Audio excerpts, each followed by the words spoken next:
मेरे साथ मौजूद होंगे मोहम्मद अशरफ। लाहौर के अंदर एक फ्रूट की रेडी लगाते हैं। 3 माह पहले इन्होंने अपनी बेटी का जहेज खरीदा। कल रात जो यहाँ पे अफसोसनाक वाक़या पेश आया, पूरा घर जो है, जो जहेज है वो जल चुका है। मेहनत करके आपने पैसे कमाए और अपनी बेटी के लिए जहेज का जो सामान है वो लेकर आए, तो आज वो जल गया। तो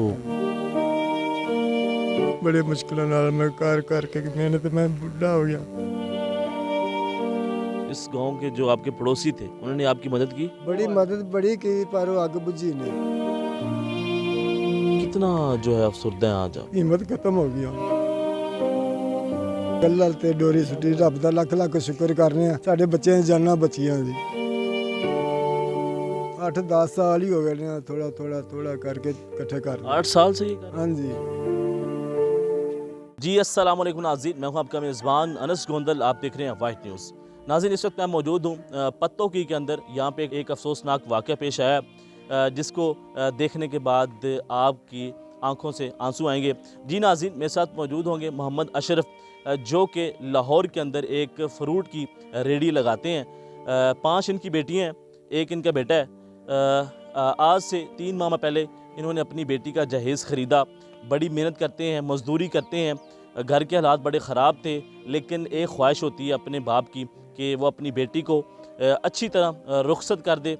लेकिन कल रात जो यहाँ पे अफसोसनाक वाक़या पेश आया कि एक छोटी सी गलती की वजह से पूरा घर जो है, जो जहेज़ है वो जल चुका है। अगर आपको मेरा कैमरामैन दिखा सके, ये सारा जहेज़ का सामान है जो कि हमारी बहन की शादी थी। आज से 3 माह बाद आज उसका जो सामान है वो सारा जल चुका है। यहाँ पे बड़ा गमज़दा माहौल है। उसके वालिद साहब, आप देख सकते हैं, एक फ़ैमिली है पूरी। कोई भी इंसान या कोई भी फैमिली कैमरे के सामने नहीं आना चाहती, लेकिन एक मजबूरी होती है जो कि इंसान को कुछ भी करवा सकती है। आज मजबूरी के तहत ये सामने आए हैं, बेबस हैं। जिस तरह के हालात हो चुके हैं, आंखों में आंसू हैं। तो उनके वालिद साहब से बात करते हैं। अस्सलाम वालेकुम। वालेकुम सलाम। अंकल, ये बताएं कि आप लाहौर के अंदर फ्रूट की रेडी लगाते हैं, इतनी मेहनत करके आपने पैसे कमाए और अपनी बेटी के लिए जहेज़ का जो सामान है वो लेकर आए, तो आज वो जल गया। तो बड़े मुश्किलों नाल मैं कार करके मेहनत में बुढ़ा हो गया। नाज़रीन, वो इस वक्त बात नहीं कर सकते हैं। यहाँ पे पूरा गांव यहाँ पे जमा है, वो ये तमाशा देख रहा है। अगर इसको तमाशा कहा जाए तो ये दुरुस्त बात होगी। आज इनका तमाशा लगा हुआ है और वो तमाशा हम भी दिखा रहे हैं। इनकी रिक्वेस्ट थी कि इसको दिखाया जाए। अगर मेरा कैमरामैन आपको दिखाए, आप देख सकते हैं कितने लोग यहाँ पे मौजूद हैं। तो इंसान की क्या इज़्ज़त रह जाती है, इंसान किस तरह फिर मोहल्ले में रहता है जब उनकी पूरी फैमिली कैमरे के सामने आती है। अंकल, ये बताएं कि किस तरह ये हुआ, किस तरह? ਇਹਦੇ ਅੰਦਰ ਬੱਚੇ ਬੱਤੀ ਗਈ ਸੀ, ਜੁਮੇਰਾਤ ਦਾ ਦਿਨ ਸੀ। ਬੱਤੀ ਗਈ ਸੀ 10 ਵਜੇ, 9 10 9:30 10 ਦਾ ਟਾਈਮ ਸੀ। ਅੰਦਰ ਚੁੱਲ੍ਹਾ ਬਾਲਿਆ ਜੀ, ਚਾਹ ਪਕਾ ਲਈਏ, ਬੱਚਿਆਂ ਨੂੰ ਨਾਸ਼ਤਾ ਕਰਾਉਣਾ ਸੀ। ਉਹ ਚਾਹ ਪਕਾਉਣ ਲਈ ਚੁੱਲ੍ਹਾ ਬਾਲਿਆ ਤੇ ਬੱਚੀ ਮੇਰੀ ਬਾਹਰ ਆਈ ਹੈ ਬਰਤਨ ਧੋਣ ਵਾਸਤੇ, ਚੁੱਲ੍ਹਾ ਬਾਲ ਕੇ। ਉਹ ਦੇਗੀ ਧੋ ਕੇ ਬਾਹਰ ਇੱਧਰ ਵਿਹੜੇ 'ਚ ਆ ਗਏ ਨੇ, ਤੇ ਵਿਹੜੇ 'ਚ ਅੰਦਰ ਉਹ ਪਤਾ ਹੀ ਨਹੀਂ ਲੱਗਾ ਵੀ ਕਿਸ ਤਰ੍ਹਾਂ ਉਹ ਅੱਗ ਲੱਗ ਗਈ ਹੈ ਜੀ। तो किसी बाहरों भाई, मेरा छोटा भाई है, ये आया तो इन्हें दसिया भी बाहरों अंदर अग लगी, कि तुसी बाहर बैठे, अंदर अग लाग, तुहानू पता ही नहीं लगा कदे ऐसी तो लाई। सारा कुछ जल गया। हाँ जी। तो ये बताएं कि आपके जो मोहल्लेदार थे, इस गांव के जो आपके पड़ोसी थे, उन्होंने आपकी मदद की? बड़ी मदद बड़ी की, पर वो अग बुझी नहीं। वो सिरकियां उत्ते कानियां दी सिरकियां सी, नाल बाले सी शतीरियां, तो उन्होंने अग बड़ी ज़बरदस्त पै गई। अच्छा, ये बताएं कि 3 माह बाद आपकी बेटी की शादी थी, उसका जहेज़ आपने जमा किया, आप मजदूरी करते हैं, एक फ्रूट की रेडी लगाते हैं, तो कितना जो है अफसरदा है आज आप। बस हिम्मत खत्म हो गया। अस्सलाम वालेकुम। वालेकुम अस्सलाम। ये आपकी बेटी है? जी, मेरी बेटी है। क्या इस साने के ऊपर इतना बड़ा वाक़या है, बंदा बात तो नहीं कर सकता, एक तमाशा ही है एक किस्म का। तो किन हालात के अंदर आपने वो चीज़ें जमा की? मैं भी काम करती थी, मेरे हस्बैंड भी काम करते थे, हम दोनों ही काम करते थे। आप भी काम करती हैं? जी, मैं आप क्या काम करती हैं? मैं भी किसी के घर में काम करती घर में। अच्छा, घरों में जाके काम करती हैं। जी। कितनी बेटी हैं? 5? 5 बेटियां, एक बेटा, ये वाला। मुझे ये बताएं कि आपके जो रिश्तेदार हैं वो आपको सपोर्ट कर रहे हैं? ਮਾੜੇ ਹੈਗੇ ਨੇ, ਕੋਈ ਕਰਦੇ ਵੀ ਪਏ ਨੇ, ਜ਼ਿਆਦਾ नहीं बस। घर तो सारा जल गया, सामान सारा जल गया, ये सारा जहेज़ का सामान जल चुका है, तो अब शादी कैसे होगी? ਅੱਲਾ ਮਾਲਕ ਅੱਲਾ ਤੇ ਡੋਰੀ ਸੁੱਟੀ, ਰੱਬ ਦਾ ਲੱਖ ਲੱਖ ਸ਼ੁਕਰ ਕਰਨੇ ਆ, ਸਾਡੇ ਬੱਚਿਆਂ ਦੀ ਜਾਨਾਂ ਬਚੀਆਂ ਦੀ। ਔਰ ਸਮਾਨ ਦਾ ਕੋਈ ਨਹੀਂ, ਹੁਣ ਅੱਲਾ ਕਰੇਗਾ, ਜੇ ਦੇਗਾ ਤੇ ਫਿਰ ਬਣਾ ਲਾਂਗੇ, ਜੇ नहीं तो ਅੱਲਾ ਮਾਲਕ है फिर। बड़ी इम्पोर्टेंट बात की है इन्होंने कि अल्लाह का शुक्र है जानें बच गई हैं, सामान तो फिर भी आ जाएगा।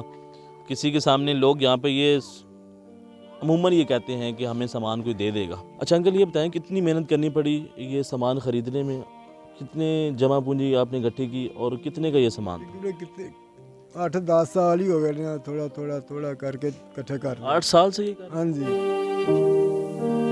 100 2 इकट्ठी की है। इस तरह वे समान इस्त्रियाँ ते मशीनां, जूसर मशीन ते बथेरा कोई टोडे वर्गे भरा भी मदद कर देंदे सी, वो भी विचे। फिर आपकी शादी थी? हाँ जी, मेरी शादी थी। मुझे ये बताएं कि पाकिस्तान के अंदर ऐसे लोग हैं जो कि गरीब लोगों का, जो कि हकदार हैं, जो मुस्तहिक हैं, उनकी हेल्प करते हैं, वो आपका सामान भी दे सकते हैं। लोगों का, पाकिस्तान के लोगों का दिल इतना बड़ा है, तो क्या कोई एक पैगाम देंगे? पैगाम ये हो कि उन्होंने बड़ी बड़ी मेहरबानी केड़ा कर देगा। जी नाज़रीन, आप इनकी गुफ्तगू सुनने हैं, आंखों में आंसू हैं, बेहतर तरीके से ये बात नहीं कर सकते हैं, लेकिन ये किसी के सामने एक भीख जो है वो नहीं मांग रहे हैं। एक छोटा सा उन्होंने जवाब दिया है कि अगर कोई कर सकता है तो ठीक है, अदरवाइज़ अल्लाह तो फिर है ही। अच्छा ये बताएं कि आप स्कूल जाते हैं? नहीं। कुरान पढ़ती है। कुरान पाक पढ़ते हाँ हैं? जी, कुरान पाक पढ़ती है। तो आपकी वालदा जिंदा है? नहीं, वो बहुत हो गए ना। मेरा सामने दो। आप इनके भाई हैं? मैं इससे छोटा हूँ। भाई है, इसको फालिद। आप क्या करते हैं? मैं जी 3 साल से फारग हूँ। कोई काम नहीं कर? ये फाले जे मोरियां का मसला है और छोटी मोटी बीमारी 3-4 मर्जियाँ लगी हुई, तो मैं तो 3 साल से फारग हूँ। तो ये जो मामला पेश आया है, तो ये तो बहुत बड़ा सदमा है। जी बिल्कुल, क्यों नहीं जी, सदमा ही जो मर्जी। यहाँ पे छत भी थी? इधर नहीं, वही 2-3 छतें थी, अच्छा जी, दो जो कमरे, एक बरामदा। ये यहाँ पे? हाँ जी, हाँ जी। जी नाज़रीन, यहाँ पे वो कमरा था जहाँ पे ये सामान पड़ा हुआ था, मौजूद था। यहाँ पे आग लगी, जिसके बाद अभी वो कमरा जो है वो रेज़ा हो चुका है। सामान जो है यहाँ पे मौजूद है, मुकम्मल तौर पे जल चुका है। ये अगर आपको मैं दिखा सकूँ, ये बिल्कुल नई चीज़ें हैं। वो सूटकेस पड़े हुए हैं, यहाँ पे बर्तन का सामान है, ये प्लेटें ली गई हैं, लेकिन मुकम्मल तौर पर जल चुका है। ये अच्छा, ये फ्रीज़र भी यहाँ पे पड़ा हुआ है, जब फ्रिज भी यहाँ पे पड़ा हुआ है, ये भी नया था। ये सारी नई चीज़ें आप देख सकते हैं। पंखा वहाँ पे मौजूद है, सब कुछ जल चुका है। उम्मीदें, जो मेहनतें की इन्होंने, 10 साल मेहनत करते रहे। 5 बेटियाँ हैं, एक छोटा सा बेटा है। लाहौर के अंदर फ्रूट की रेडी लगाते हैं, मज़दूरी करते हैं, मेहनत करते हैं, और मेहनत करके जब घर का सिलसिला चला रहे थे, अपनी बेटी की शादी करनी थी, 3 माह बाद शादी थी, और आज घर के अंदर ये समय है कि घर भी नहीं रहा, घर भी नहीं रहा। यहाँ पे अब इनके पास रहने के लिए कोई कमरा मौजूद नहीं है। ये छोटा सा कमरा है, ये भी छत डिगी हुई है, इसकी भी छत जो है वो ख़राब है। यहाँ पे ये कमरा था वो गिर चुका है, और यहाँ पे ये टाट लगा के ऊपर जो है वो रह रहे हैं। तो आपसे ये गुजारिश होगी, इस सर्दी के अंदर, यहाँ पे इस हालात के अंदर ये रह रहे हैं, तो आपसे ये गुजारिश है, अगर आप इनकी हेल्प कर सकते हैं, इनका सहारा बन सकते हैं, तो आप इनके साथ रब्ता करें। हमारी जो बहन है उसके जहेज़ का सामान जो है वो जमा करना है, क्योंकि दोबारा से उम्मीद दिलानी है, तो वो आप दिला सकते हैं। तो वो अगर आप कर देंगे तो ये एक सदका है, ये पाकिस्तान के लिए एक बेहतर इक़दाम होगा। पाकिस्तान से मोहब्बत होगी, क्योंकि पाकिस्तान के लोग हैं, पाकिस्तान के लोगों के लिए जज्बा होना चाहिए। तो नाज़रीन, आपसे अपील दोबारा है कि आप इनसे रब्ता करें, किसी न किसी तरीके से इनको हेल्प करें। तो नाज़रीन, देखते हैं वाइट न्यूज़। अल्लाह हाफ़िज़।